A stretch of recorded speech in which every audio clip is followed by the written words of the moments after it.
little bit of frost. You can see there's already freeze damage here. That dries it down a little bit quicker, but not very much. There's plenty of moisture there.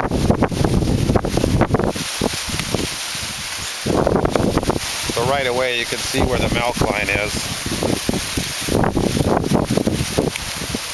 It's right along here. So I would call that maybe half milk, just a little bit more, 2/3 milk.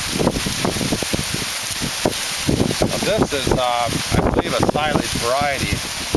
So it'll be interesting to ask them what the moisture is running in this.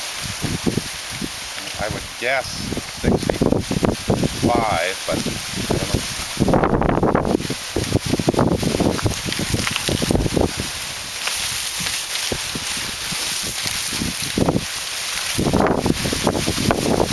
But I was telling you, nice consistency.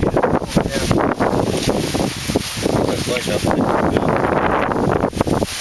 really good.